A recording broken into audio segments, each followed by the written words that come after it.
Alors, notre texte d'aujourd'hui, on le retrouve toujours, bien sûr, dans l'Évangile selon Luc. C'est le chapitre 7, à partir du verset 36. Un pharisien pria Jésus de manger avec lui. Jésus entra dans la maison du pharisien et se mit à table. Et voici une femme pécheresse qui se trouvait dans la ville, ayant su qu'il était à table dans la maison du pharisien, apporta un vase d'albâtre plein de parfums et se tint derrière aux pieds de Jésus. Elle pleurait et bientôt elle lui mouilla les pieds avec ses larmes, puis les essuya avec ses cheveux, les embrassa et les oignit de parfum. Le pharisien qui l'avait invité, voyant cela, dit en lui-même, « Si cet homme était prophète, il saurait qui et de quelle espèce est la femme qui le touche.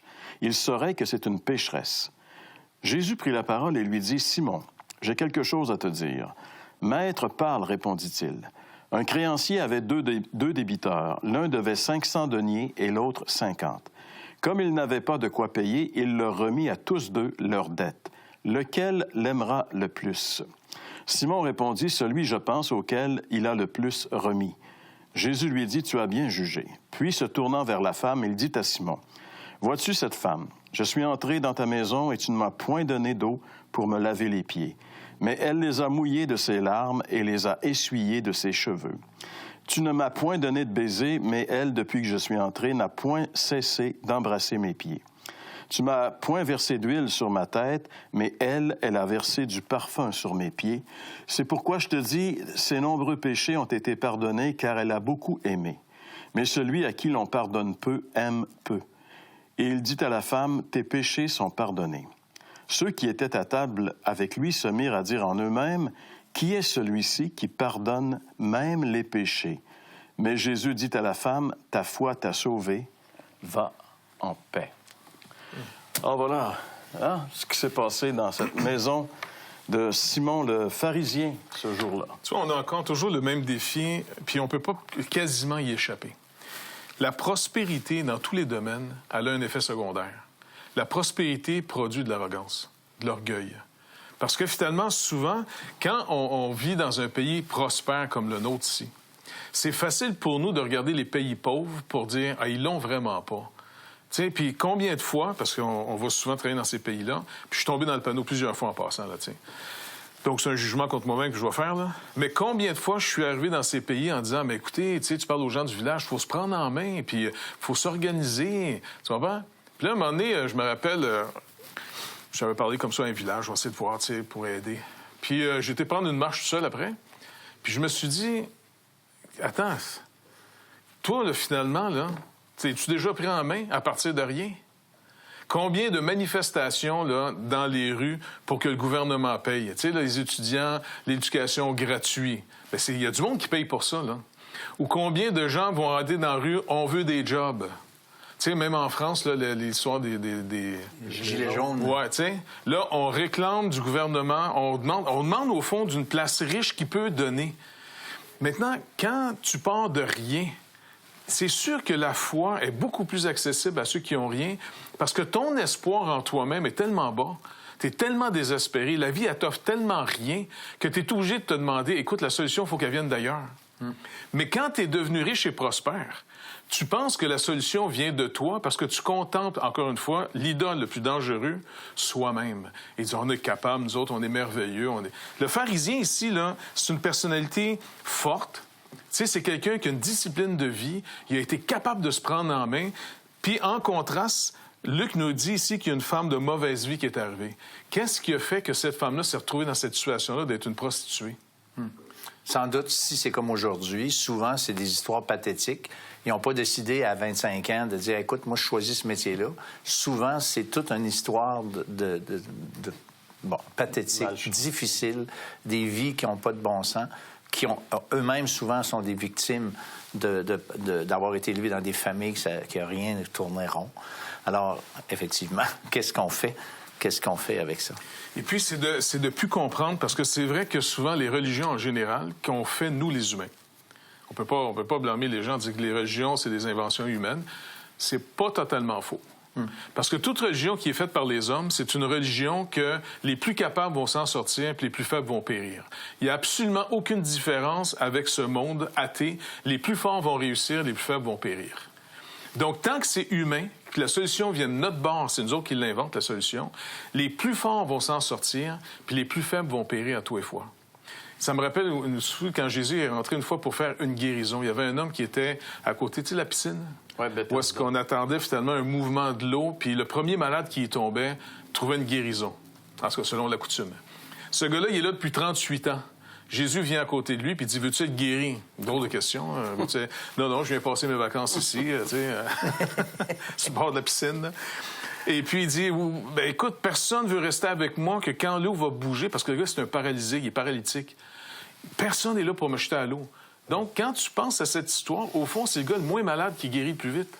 Même là, où est-ce qu'il y a une place, c'est un gars qui a un rhume seulement, qui a arrêté au nez, lui, il saute dans l'eau, tandis que le paralytique, lui, il reste pogné là. Tu comprends? La vie fait que sans Dieu, sans Christ dans cette vie, puis je parle pas de religion, là, puis je parle pas non plus de sans religion, parce que c'est la même affaire pour moi. C'est toute instruction, toute solution humaine. Encore une fois, on compte sur l'énergie, la capacité que l'individu doit avoir. Mais la seule bonne nouvelle sur toute la face de la terre, c'est Israël qui l'avait reçu pour le dire au monde entier. Le salut vient de Dieu. Il ne viendra pas de nous, puis ça sera pas... Ici, le pharisien, il pense d'être capable d'être sauvé parce qu'il est bien meilleur que la femme. Mais Jésus, encore une fois, il va y rappeler, si quelqu'un paye, tu sais, ces deux gens-là paieraient une dette, ils ont une dette. Une petite dette puis une grosse dette. Ça, c'est l'histoire qui est racontée par Jésus. Jésus dit, il va essayer de faire comprendre quelque chose à Simon. Regarde, Simon, deux personnes ont des dettes, petite dette, grosse dette. Puis le maître décide de clairer les dettes aux deux. D'après toi, lequel des deux va aimer le plus, va être le plus reconnaissant? Simon, ben, je présume que ça doit être celui qui a la grosse dette. Hein? T'es bon, Simon. T'es pas mal intelligent là-dessus. Et là, il est en train de dire, tu comprends-tu pourquoi cette femme-là, contrairement à toi, là, elle a un espoir. C'est plus qu'une béquille, là. Lui seul peut faire quelque chose pour moi parce qu'elle a entendu toujours le message qui a initié le ministère de Jésus encore. Luc nous dit, il a commencé son ministère avec une déclaration formelle. Dieu remet les dettes. Le jubilé est commencé. L'année de grâce. Et elle, là, c'est comme une espérance de dire, s'il paye les dettes à tout le monde, puis elle l'a entendu faire des guérisons partout, elle vient à lui parce qu'elle, sa vie est complètement ruinée. Elle a tout gâché, elle a tout perdu, elle est endettée moralement d'une manière incroyable, au point qu'elle doit même saillir. Mais elle va rencontrer quelqu'un qui va l'aimer. L'aimer d'un amour propre. Contrairement à tous les hommes qui l'ont abusé, lui, il est propre. Il est clair. Il lui déclare le pardon de ses péchés. Puis juste pour se rappeler encore une chose intéressante, qui peut pardonner sinon celui qui est offensé? Et les autres sont là, attends, Dieu seul peut pardonner. Oui, c'est vrai. Alors pose-toi des questions. C'est ça. Mais, je trouve vraiment intéressant ce que tu dis parce que cette femme-là, elle a maintenant un amour pour le Seigneur. Et quand que Jésus lui dit « Tes péchés sont pardonnés », d'après ma compréhension, ses péchés ont été pardonnés avant ça. Et quand elle vient à Jésus, elle vient remplie de reconnaissance. Ses gestes d'adoration, d'amour envers le Seigneur, et c'est pas pour être pardonnée, mais parce qu'elle a été pardonnée. Et l'histoire le prouve, la petite histoire que tu viens de résumer, l'histoire le prouve parce que ce gars-là, il n'avait pas apprécié, lui, il n'avait pas de pardon, tandis que cette femme, consciente du pardon qu'elle avait eu, eh bien, elle est reconnaissante comme c'est pas possible. Alors, elle a été consciente de son péché et elle est consciente maintenant du pardon.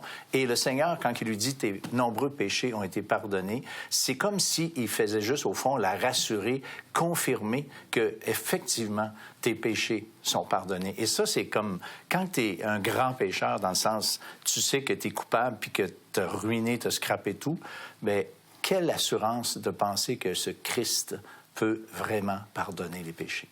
Et dans le passage d'Ésaïe, qui est revenu à plusieurs reprises dans nos émissions, que Jésus avait cité dans la synagogue de Nazareth, lorsqu'on lui avait remis le rouleau d'Ésaïe, ce passage où il disait le Saint-Esprit m'a oint pour annoncer une bonne nouvelle aux pauvres, premièrement aux pauvres. Exact. Donc la cible de Jésus, c'est pas les riches, c'est les pauvres. Parce que les pauvres, c'est des gens qui sont dépendants et qui savent qu'ils sont dépendants. Ils crient après quelque chose. À ceux qui ont le cœur brisé. Hein, cette femme-là, je veux dire, elle devait être rejetée, elle devait être pointée du doigt, elle devait être mise ostracisée. Donc, elle avait connu c'est quoi souffrir.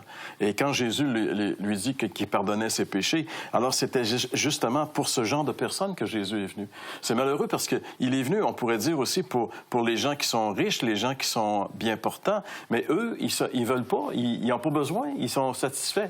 Tu sais, on parlait de béquille dans l'idée. Mais quelqu'un qui a une béquille, c'est parce qu'il s'est cassé une jambe. C'est quelqu'un qui avait dit ça, justement. Ouais. Une béquille, ça sert à quelqu'un qui s'est blessé. Hein? C'est ça. Si t'as pas de blessure, t'as pas besoin de béquille. Mais c'est parce que l'idée que la Bible dit, c'est qu'on est tous des blessés. On est plus que blessés, on est mort finalement. On a plus que besoin d'une chaise roulante. Puis, tu sais, on est mort. Et Jésus est venu pour nous donner la vie. Mais pour que ça arrive, il faut qu'on prenne conscience que nous sommes morts. Et c'est ça qui est la difficulté. C'est pour ça que les gens, souvent, lorsqu'on arrive avec l'Évangile, ils nous regardent avec des grands yeux de complaisance, puis de, tu sais, bon, c'est beau les gars, mais moi, j'ai pas besoin, tu sais. Peut-être pour toi, c'est bien, là, tu sais, parce que c'est sûr. Mais pour moi, j'ai pas besoin, tu sais. Parce qu'ils ne sont pas conscients, il faut qu'il arrive dans la vie des événements, et c'est le Saint-Esprit qui seul peut vraiment convaincre une personne. Et il le fait. Et moi, je pense que ça fait 45 ans que je connais Jésus comme mon sauveur, et je suis bien plus conscient de ma nature pécheresse aujourd'hui que je l'étais lorsque je me suis converti. Je crois que le travail du Saint-Esprit dans ma vie ne cesse de me montrer jusqu'à quel point mon fondement est vraiment pourri, tu sais. Tout à fait. Parce que je pense c'est la même chose pour toi. Oui, c'est ça le problème. C'est ça le problème. Mais quand je me suis converti, il y a un monsieur, le père d'un de mes copains, qui avait dit, ouais, ben il dit, tu sais, ça c'est bien correct, mais il dit, ça va lui faire du bien. Il voyait mon besoin, mais malheureusement, il semble qu'il n'avait pas vu le sien. Et ça, c'est un drame. Ben ouais, comme le pharisien ici, il peut quasiment dire aussi, bon, il va voir le besoin de cette femme-là. Tu sais, dans le sens, c'est une ratée.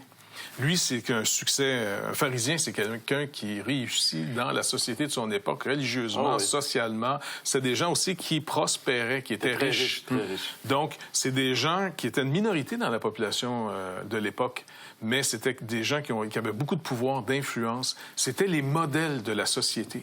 Et pourtant, ces gens-là sont disqualifiés par Jésus. Ils sont disqualifiés en disant, parce que vous êtes déjà rassasiés. Je suis le pain du ciel. T'as pas faim. Parce que les Juifs savaient l'histoire de la manne. Tu sais, quand Jésus multipliait du pain et les poissons, entre autres, puis il dit, vous venez manger du pain encore, je vous donne ma chair à manger, puis mon sang à boire. Là, ils sont là, attends, du cannibalisme, c'est quoi cette affaire-là? Tu sais? Il voulait leur dire, non, vos pères n'ont pas mangé dans le désert le pain du ciel. C'est comme ça qu'il l'appelait la manne. Il dit, au fond, c'est aujourd'hui que mon Père, Dieu, vous donne le vrai pain. Et donc, dans le sens, il dit, si vous avez déjà mangé une nourriture qui ne nourrit pas, mais que ça vous donne l'impression de ne pas avoir faim, quand je vais venir avec la bonne nouvelle, quand je viens avec le vrai pain, vous en voudrez pas. Mais heureux les pauvres en esprit. Eux, ils ont faim. Eux, ceux qui ont faim, vont être rassasiés. Et c'est pour ça que, finalement, bénis soient nos problèmes qui nous ont emmenés à Jésus-Christ. On n'en veut pas parce que ça nous fait mal, mais d'un côté, ça a été nos meilleurs amis, parce que sans ça, on serait dans l'arrogance. Je suis au-dessus de mes affaires, pas besoin de béquille, moi, là. Moi, je bénis Dieu que ma vie a été un cauchemar pour qu'à un moment donné, je sois obligé de chercher ailleurs que ce que la société propose. Et puis le Seigneur, ben, il m'a sauvé, puis c'est trop beau. Et c'est justement les dernières paroles de ce passage où Jésus dit à cette femme, « Ta foi t'a sauvé, va en paix.